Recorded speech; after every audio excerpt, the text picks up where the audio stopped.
guys, Comic Uno, and today I'm doing a review for Season 1, Episode 6 of Arrow called Legacies. So let's talk about this episode. This is the episode, The Royal Flush Gang. I think that's what everyone's been really saying about it. And I feel like, especially these next two episodes, it's really determined by the DC character that is going into the episode. And the Royal Flush Gang is not that popular with DC villains, but they're known, you know. I feel like with Arrow we really haven't had known DC heroes or villains yet. Of course there's been references of very known ones, but there hasn't been. I think the most known we've gotten to see was Deathstroke.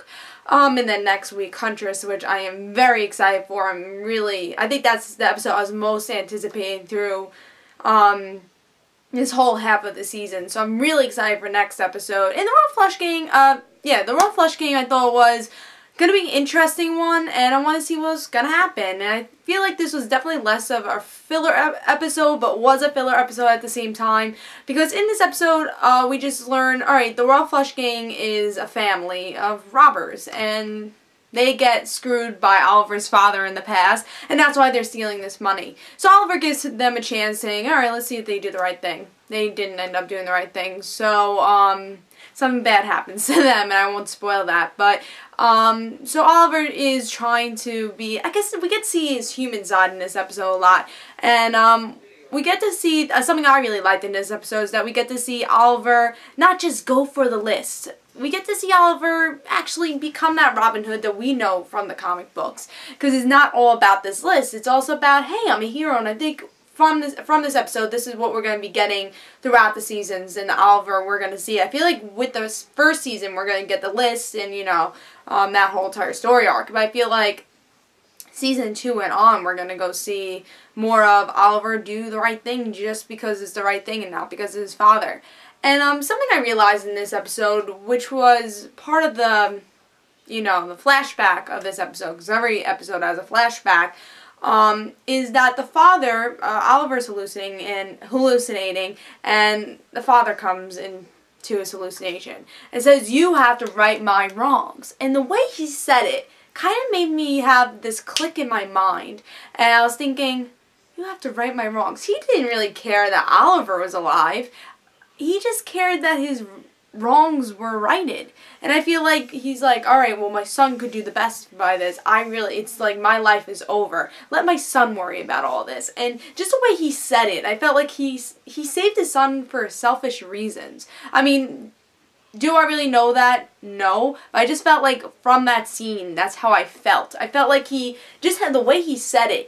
I felt he is being selfish. Or at least he was being selfish in such a modest act by, you know, saving his son's life. I also feel like it wasn't a modest act because it's like, let me have my name better. Let me have my, everything I did wrong in my life righted. Not because to save these people, but to bring down the people he hated, and did the wrong things also. And, just the way he said it, let me right my wrongs, you know? I don't know. I just felt in my mind when I saw that scene, it kind of just clicked that maybe the father, his motives aren't the best. I feel like Oliver is so driven by this one thing. He's not really trying to be a hero, but he's trying to be more of just making his father happy, I guess. I think he is realizing with humanity now. I think this is what I love the most about this episode, was we're getting to see the human side of Oliver. I think in the past episodes we get to see Oliver in a way that he kills people. If they have one chance and if they blow it, he just kills them. I feel like we get to see Oliver, you know, forget about the list for a second and just say, hey, let me concentrate on the people and not on my father's wishes. And I feel like, yes, it's a good thing that he's taking down all these people, but that did bad things, but it's also, how about the people, the little people that are also doing bad things? Not just to clear your father's name and make the Oliver Queen, well, the whole Queen industry, not the Oliver Queen, but the whole Queen Industries better. I would say, you know, right the wrongs of everything. And I think Oliver's starting to realize that, and I think the best thing is that Diggs in this episode pushing for that. And I think the one thing that's going to make Oliver go into that direction is, you know, Diggs saying, maybe this list is not as important, you know, and there's like 100 some, you know, names on that list. I don't think they're going to cover the whole list, and I really hope they don't, because I kind of hate that formula. Like, I think something I really loved about this episode is that it was fresh. It wasn't the list, because I feel like with every episode, it's just one big formula. It's like, okay, this guy now. We gotta attack this guy on the list. Let's attack this guy. Let's attack this guy. I feel like it's the same thing every episode. But with this is very fresh, and I feel like in the next episode it will be fresh also because of the Huntress thing. And that's why I'm against the list, and I'm against. I just have this gut feeling that I mean, we all know the father wasn't a good person, but I just have this gut feeling that he didn't really want Oliver to survive. He just knew he couldn't right his wrongs unless Oliver did it. And that's also a selfish way, because he's saying, alright, how am I going to become a better person? Wait, I'll make my son do it, you know? It's not because I want my son to live his life, because to tell you the truth, he's making his son not live his life. He is making his son push his family away, push his friends away. I mean, of course, this is also making Oliver find who he is, and I think in the long run, it'll make him a really great hero. Not just, I think he will forget about the list eventually and just concentrate on being a vigilante for everything. And I think that was proven in this episode. But I think it's going to take him a while, and I think he's so driven from his father's death. He wants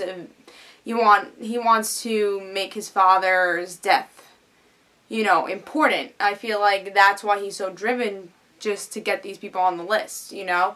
And I guess we'll have to see throughout. I really hope this list thing ends towards the season, because I mean, I do like it. There's some really good episodes with the list, but there's also some episodes that are like, oh, that was like the same episode I saw last week, and it's like not a lot happened. I gotta say, with this episode, it was a filler episode, but it was more of a fun filler episode and more of I guess character-driven filler episode. I feel like no, you know, story development really happened in it, but character-driven, I think it did have. We get to see, again, with Oliver's humanity and him being a little bit more like, oh, maybe the list isn't as important. I mean, he does believe the list is important. Like, you can see Diggs saying, maybe the list is not so important. Then Oliver kind of, like, rebuttals him and said, no, the list is important.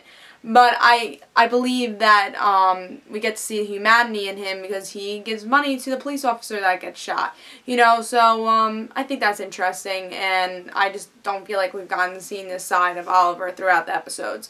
What else happened through it? I love the ending scene with Oliver and his mom just kind of talking, hanging out in a burger place. I mean, throughout the season, I really hope the family does get closer, even though everyone's keeping their secrets.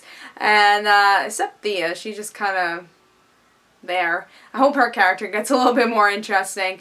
The whole Laurel, Tommy, Oliver love triangle that they're trying to create, I don't know. I think one thing that bothers me about Tommy is, like, when I keep looking at him, I'm like, he's just Lex Luthor. Not Lex Luthor, comic book character, but Lex Luthor from Smallville. I just feel like, oh, he's going to be the friend at first, and then, you know, Ollie's biggest villain. I feel like it's the same formula they use in Smallville. It's like Lex Luthor was Clark's best friend, and then in the long run, he became villain. Of course, it worked for Smallville, because they did it first, but now I feel like Arrow's just going to copy that, because I have a feeling Tommy's going to become a villain. I think he is a villain in the comic books. I'm not sure. I'm pretty sure he is, and I think he's one of Oliver's biggest villains, and I just think that's going to happen. We're just going to see a Lex Luthor of Smallville. But I thought this episode was pretty good. I thought it was solid for a filler episode. I'm going to give it 4 stars, and I'm very excited for the next episode. It's not going to be next Wednesday. It's going to be the Wednesday after, because the next Wednesday is Wednesday before Thanksgiving, so they're not airing it.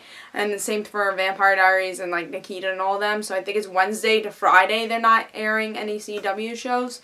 Maybe they're even skipping the whole week, but I'm pretty sure. Definitely Wednesday through Friday they're not airing any CW shows. But I'm very excited for 2 more weeks for the Huntress episode, and I will be doing a review for it. Again, a couple hours later probably, but I will have a review up for it. And I hope you guys enjoyed. Tell me in the comments below what you thought about this episode, and this is Comic Uno. Bye, guys.